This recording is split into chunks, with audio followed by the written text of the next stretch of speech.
Whoops, let me take that off. All right, let's talk about that fight. Let's talk about that main event. I don't even want to read you what the UFC stats say because sometimes it takes them a fight metric a little bit to fully update it. So we'll come back to it. But it's so fucking bad that I almost can't believe what I'm looking at. Okay. Let's talk about it. UFC 319 took place at the United Center in Chicago, Illinois. In your main event, Khamzat Chimaev defeats Dricus du Plessis 50-44, 50-44, 50-44. Dricus truly was basically never in this fight. In round 5, he got a reversal. In round 5, he had mount for a little bit. He sat for a couple of chokes that went nowhere, but otherwise did absolutely nothing over the course of 25 minutes. This was terrible for Dricus du Plessis, and it's terrible not just because he lost, and then he lost decisively. It's the way in which he lost decisively, which is that he has trouble even with first order takedown defense. And second order, it seems like a distant impossibility. We'll come back to Dricus in just a second because they're really, well, I don't know if I should stick with him. Yeah, you know what? Because he was the champion going in, I'm going to start with him. I know Khamzat's your winner. Maybe I'll go back and forth, but I guess I want to start with Dricus a little bit because he was the champion and because he could do nothing else. Guys, Dricus du Plessis obviously was not, his success is not in any way an accident. I know it was, many of us, me included, did not see it coming, but then there was so much accumulated over time that you begin to say, well, there's clearly something to this. But Khamzat was not like other guys he had fought. He was not Izzy. He was not Strickland. He wasn't even really Derek Brunson. And I think you got a big wake-up call with that tonight. What really cost Dricus in this fight? Like specifically what cost him? First of all, he had a very, very, very hard time. Number one, like down blocking and then driving his hips low on a sprawl and then using it like you it's not just that you have to sprawl and then turn out.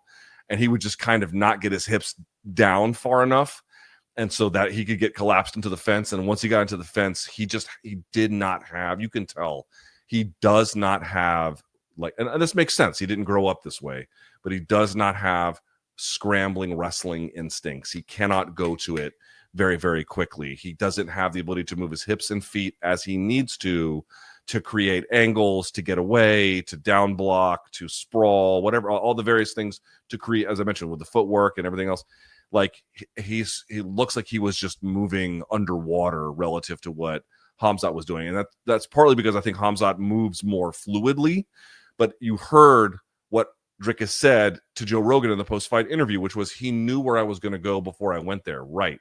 But part of the reason he knew that is because the way that Khamzat will grapple, as many guys who are very good do, is they create for you a dilemma. You can go one way or the other, and they'll slow it. They'll slow your ascent in either direction. And so, yes, of course, they know what you're going to do next because they've kind of created a situation where you have to pick from one of their choices.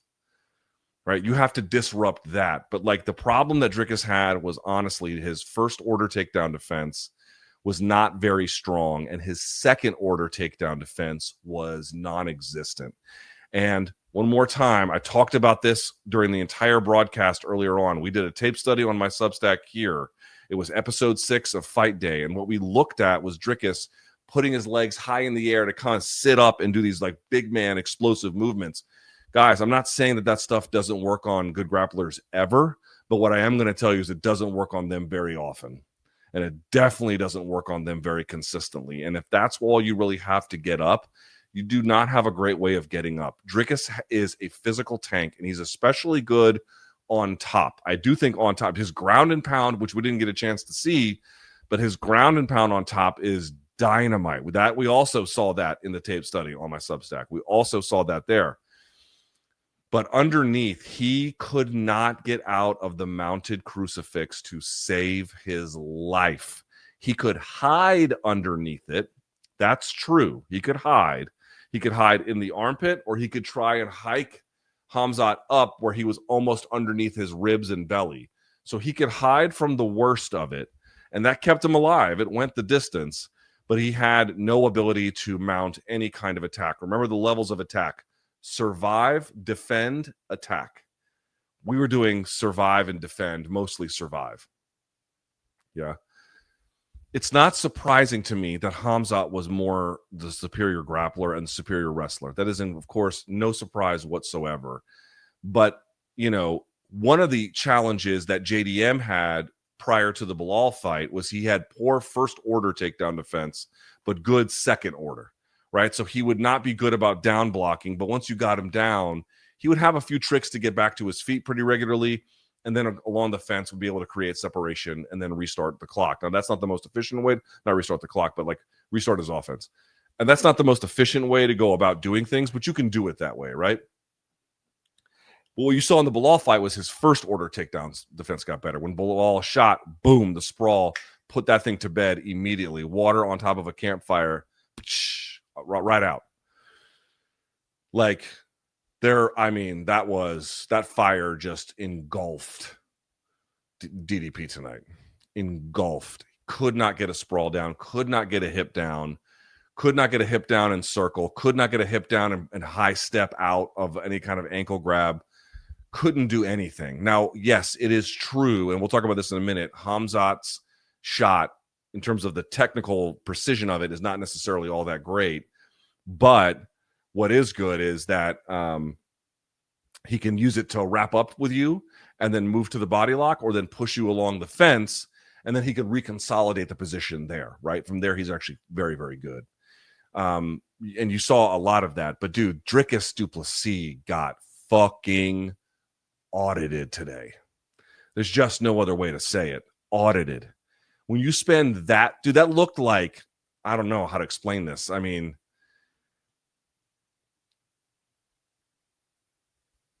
Dricus du Plessis is a good grappler. Like, he's not a bad grappler, but he's a better offensive grappler.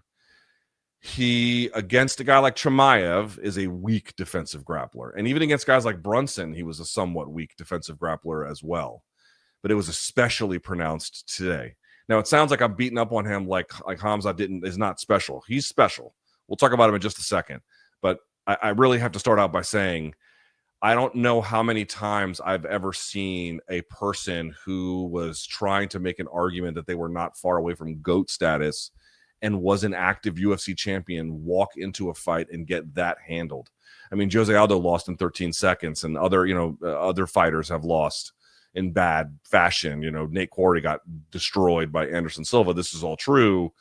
But for 25 minutes being made to show that you couldn't do much of anything on any part of the defensive chain between stopping the takedown, if you have one leg up, shoulder to the fence, one hook in, standing, breaking the hands, turning back in, restarting, down blocking, like in every part of that, there's nothing. Or very little anyway. Every part of that was really, really bad. And you might say, well, who else in the division can do that to him? I don't know if Fluffy Hernandez can do that to him, but I can say this. I like Fluffy Hernandez's chances against DDP a lot better than I did before. I can say that with great certainty, for sure. And I guess all the other matchups are I guess we'll see, are dependent. But I really hated this performance from DDP. I get that he was up against a guy who's got maybe the best top control and the best overall smothering positional grappling, certainly in that division, maybe in the UFC. But nevertheless, to look that incapable, I mean, on the feet with a few, like 20 seconds, he cracked Khamzat with a big shot. And it's like, man, Khamzat to me is very beatable on the feet. I'm not saying he sucks. He's good, but he's beatable on the feet. But of course, you have to be able to put the fight there in order to be able to do that. And there was just none of that. Like, there was absolutely zero of that being done. DDP has offensive jiu-jitsu and big man defensive jiu-jitsu. And that is not what you need against Khamzat. What you need against Khamzat is continuous scrambling. You have to have good down blocking and then immediate scrambling. Immediate scrambling. Like your hand is touching a fucking hot stove, like immediate. And he didn't have those instincts. He would take up like a seated position rather than try and scramble through. Like that is, dude, you're not up to the task if that's what your instincts are. And again, those are very common instincts for a lot of people, including good grapplers, but woefully insufficient against the kind of challenge he was up here against in Khamzat Chimaev. So it's like the frustrating part about that is I'm not saying the fight was utterly winnable. I think the difference in grappling tonight was so substantial. You know, I'm not saying I have no interest in a DDP rematch, but if you're 31 and his wrestling and grappling and top control is that much better, I don't know if you have enough years left in the game for that to ever change. Like you could send him to Dagestan for 2 years. He's not going to catch up with Khamzat. And that would just be living in the hills there, you know, training his ass off. It wouldn't be enough. It wouldn't, like that the gap is that significant. I don't think there's anything he could again, because MMA is crazy and he might earn it, and I'm not saying he couldn't perform better, but you can't make up that level of grappling very quickly, if at all. The difference, I mean, like the gap between them, right? You can't make that up very easily. Like that's a huge amount. And the fact that he would get up and he would try and turn and he would get his arms trapped because he just didn't, he was not used to guys who had that firm technical control. And I don't know who they brought into the camp, but clearly they were not putting this dude in the position that they needed to be putting him in. And again, Khamzat is special. Again, we're talking about like how ridiculously good his game is. But if that's now if that's now the standard you have to match up to in order to win a UFC belt or recapture a UFC belt in this particular case, I don't know how you can look at what DDP turned in and think anything other than that's the last time he's going to touch gold. Unless someone takes it off Khamzat and that's a better matchup for him. But if he has to go back to the Khamzat line at some point, like that's, I don't know how you can look at that and think it's a fight he can win. Like what would give you the confidence? Like we are at a point where he couldn't get out of mounted crucifix. He couldn't get him off the back except to roll through, but then he would give up mount. He gave up mount several times as part of mounted crucifix. He couldn't get out of side control. Couldn't get out of side control for any amount of time.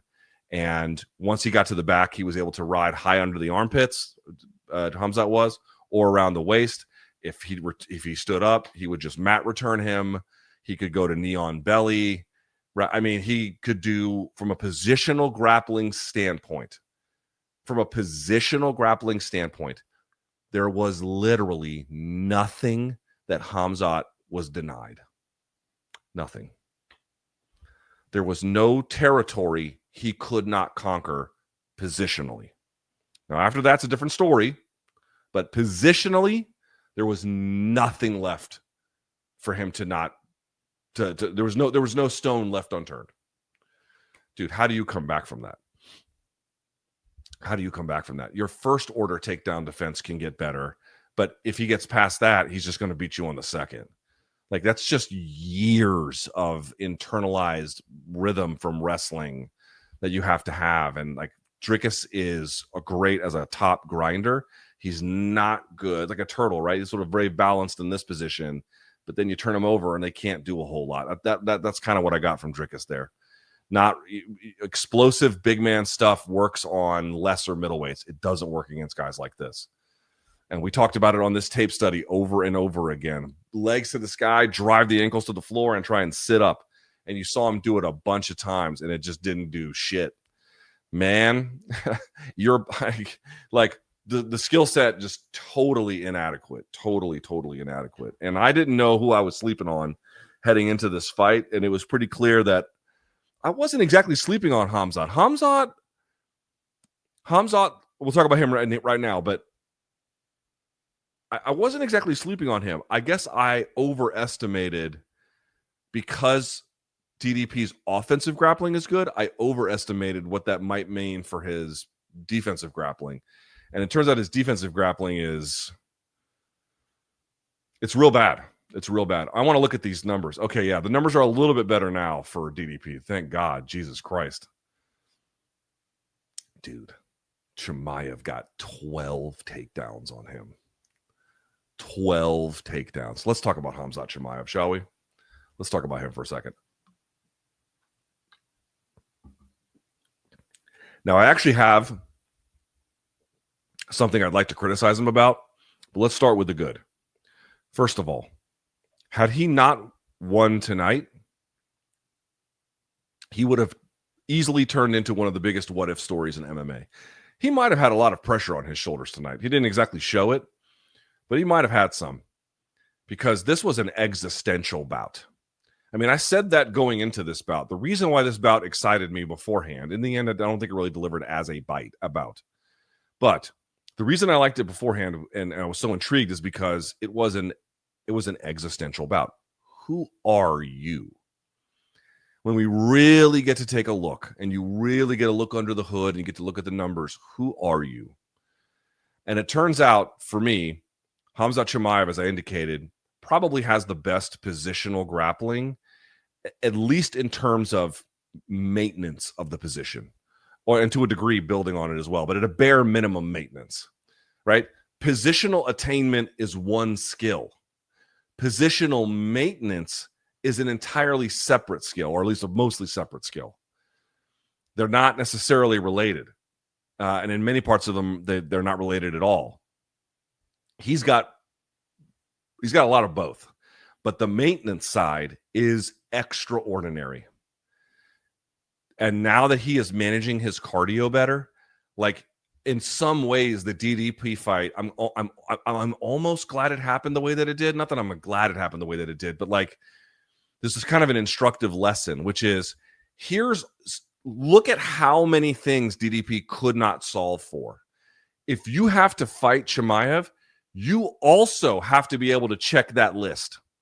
Can you solve for mounted crucifix? Can you solve for his body lock mat returns after you stand? Can you solve for those things? Because you're going to have an answer for all of them, right? In some ways, this fight now creates a blueprint. What are all the ways in which he's going to try and have positional control on top or from the back?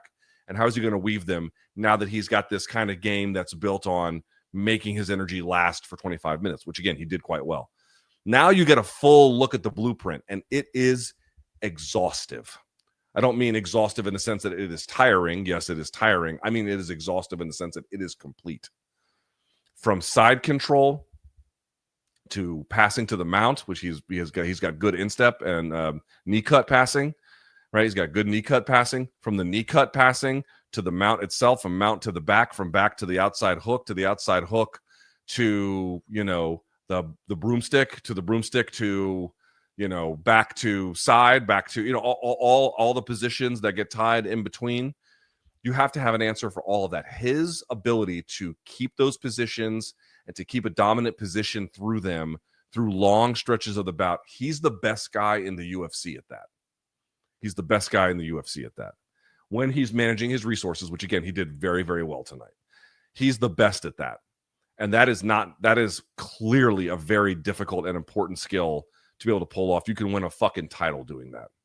And again, I'm not saying those are the only skills he's got, clearly, but those are definitely some big skills that he has. Like that thing, that part of it, from the shot itself, not being super technical, but from consolidating the position along the fence line, top control, knee on belly, mounted crucifix, and all the different parts of that. His ability to maintain position, his positional maintenance, it's maybe the best in the UFC. And so Dricus had a very tall order, up against him tonight. He didn't have much to offer in any capacity, but at a bare minimum, we do agree that like the amount of positional control and the different ways in which that was expressed is vast when you have to fight a guy like Khamzat Chimaev. It is vast. And so he avoids this legacy of becoming a what if because a guy nearly retired and blah blah blah. Yeah, the whole thing with COVID or whatever the fuck that was, and couldn't get into the United States. So which by the way is the guy's shouting out warlord gyms in the fucking post-fight speech. I don't know how much you care, but that is exactly what he fucking did. In any case, but he finally gets to the United States. He finally gets a chance to fight for a title, and he shows that his positional grappling for the maintenance side is maybe the best in the UFC. But I have to say something, and I don't know if you all agree. Like, I'm looking at a bunch of tweets, and everyone is saying a bunch of nice things about the performance, and you should. He 50-44 Dricus. Like, who does that, right? But did I see somebody who can't be beaten? No. You cannot beat Khamzat at the positional control game over time. That is true. He's just going to be better than other people. Everybody. Like, no one is going to beat him at that portion of the game. Or be better than him at maintaining positional control in the way that he does. He's the best guy at that. However, on the feet, his stand-up has looked competent to even skillful, but not super threatening. And on the ground, he maintains chest pressure at all times. Now, that's a little bit different if he's hunting from the back, but to the extent it's chest to chest, he maintains chest pressure the entire time. The problem with that is very good and a necessary thing in a world full of scramblers in order to maintain that top control. It's an anchor that sits down. But just think about it logically. If you and I have to box, even standing up, but we have to maintain chest to chest, what kind of punches are we going to land? They're not going to be very effective. I can't do a whole lot. I can maybe, bash you in the side of the head like that, and that's not nothing. But you get the point. Like, to get a really good shot, I have to back up a little bit. And you can't do that if you're chest to chest. Part of the reason why he's got that great top control and the great positional maintenance in all the different ways is because of how tightly he keeps either chest to back or chest to chest. He's very, very good at that. But that does a couple of things. One is that it severely limits his ground and pound. The numbers I'm about to show you are not super impressive from Chimaev. He had a bunch of a total strikes, but he had hardly anything for significant strikes. Now, again, that you can have strikes that are not significant that can still be impactful, but they tend to be much more impactful when they are significant, which they're ones that there's a degree of range when they land, which is the definition of them. He does not have terrifying ground and pound. How can you if you're chest to chest? You can't. You cannot. It is not possible to have terrifying ground and pound and maintain chest to chest presence. I can maintain chest and then break it to land a shot and then go back and cover, which is what Volkanovski does. But if you just maintain it, there's no heavy ground and pound from there. And I think you saw a lot of evidence of that. I did not think it was he was busy and he was landing shots, but you saw in round 5, Goddard kind of got a little sick of it because there wasn't much to it. A bunch of knees to the thighs, some to the ribs from Khamzat. That was pretty good. Some of them the knees to the ribs, but in general, it wasn't super torrential ground and pound. And it's because mechanically it can't be. That's the issue. That's the problem. More to the point, he threatens with the choke. That's true. And you saw him kind of sit for that Darce at the last second in round, I don't know, 2 or 3, whatever it was.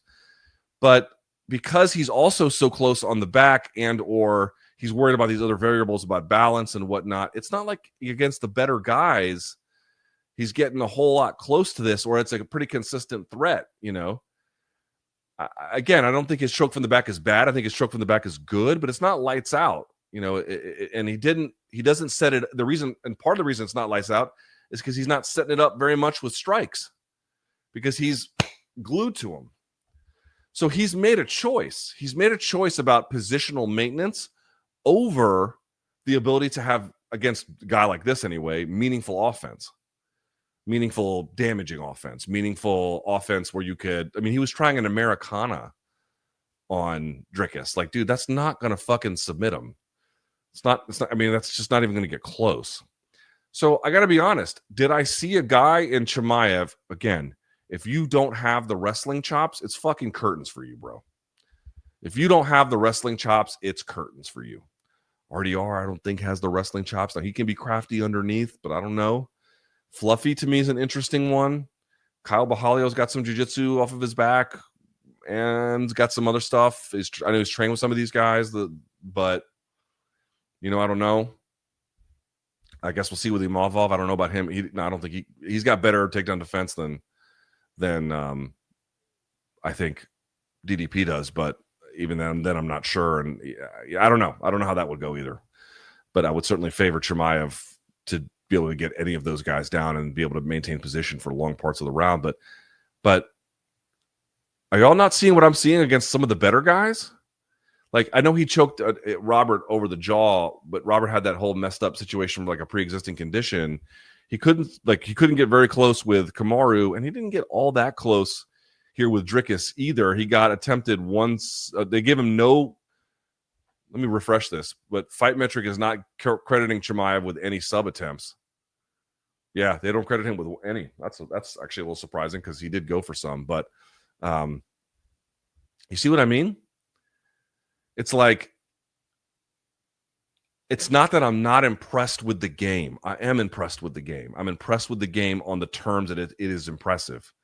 Positional maintenance in the most oppressive of ways. It wasn't a super sharpened weapon tonight. He couldn't do much damage to DDP, and he never really got that close to a sub.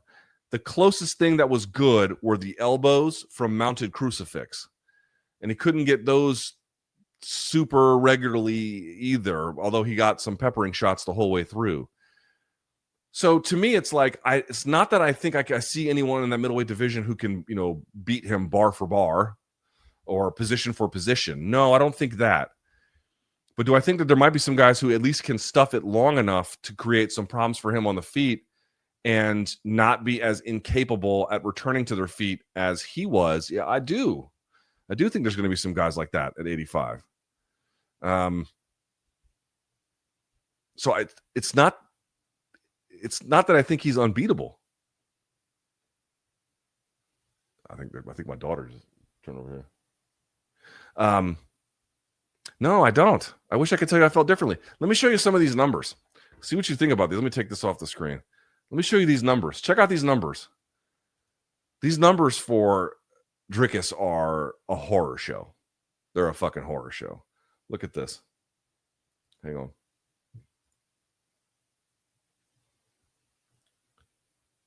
Here we go.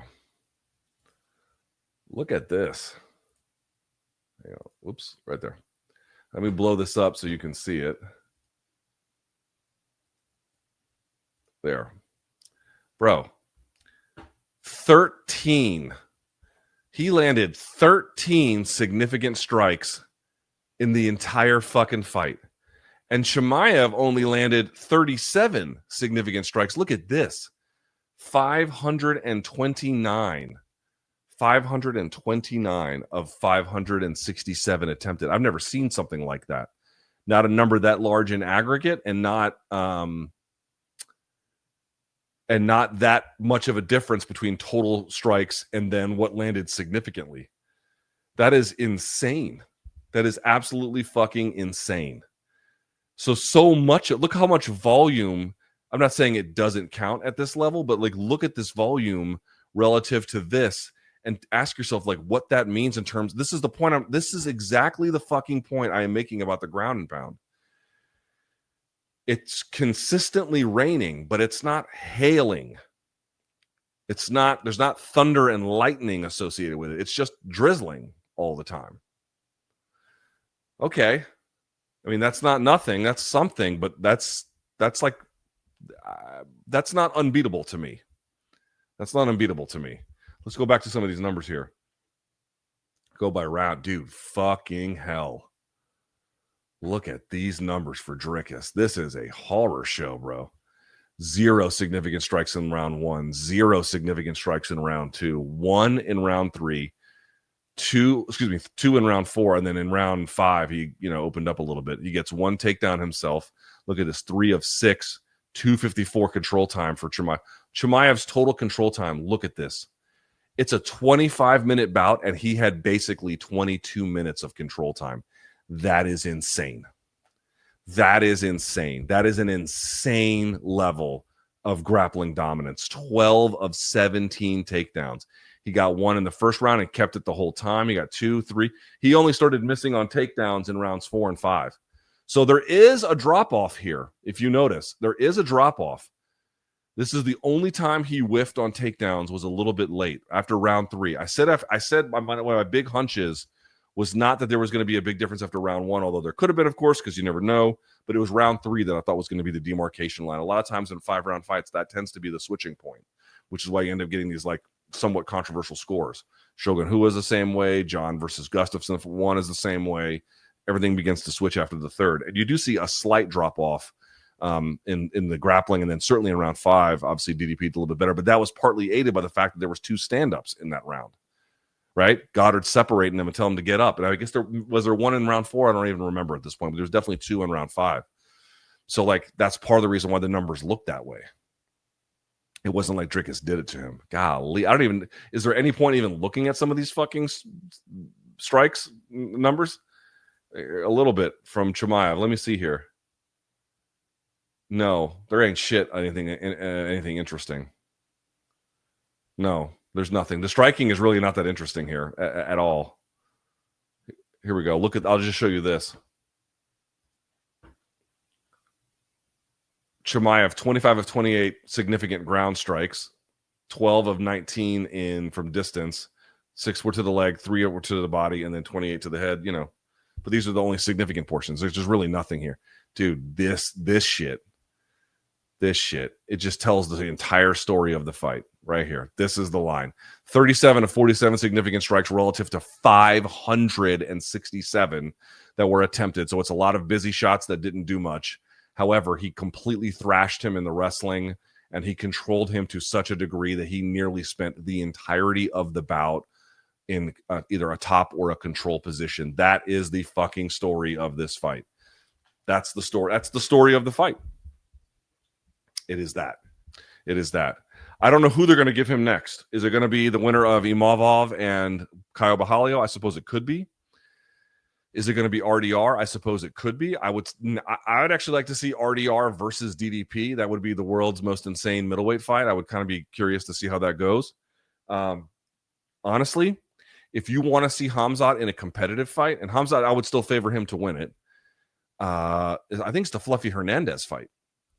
I think somebody who can wrestle a little bit or grapple underneath or find a way to get up.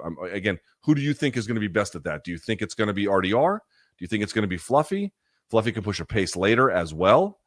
Do you think it's going to be Imavov? Do you think it's going to be Caio? That's what you kind of have to answer for yourself. I don't think it's RDR. RDR is crafty underneath, but I don't know. I don't know how I feel about that. That's a chore. I'm not sure how that would go for him. But I have to tell you, I had such high hopes for this fight, and I was so excited. And if you're a Khamzat Chimaev fan, there's nothing to say except tonight was a great night for him. And he's a very talented guy. But DDP's defensive wrestling looked so bad that it's historically bad for a UFC title fight. That's just a fact. That's historically getting thrashed. I don't know if I've ever seen a guy get beat worse in the grappling in a UFC title fight. Who would it be? Whose grappling got shown up to be that poor relative to their opponent in any other UFC title fight ever? I don't know the answer to that. And in the case of Chimaev, he is a formidable challenge, but he's not unbeatable. He's not unbeatable on the feet and underneath.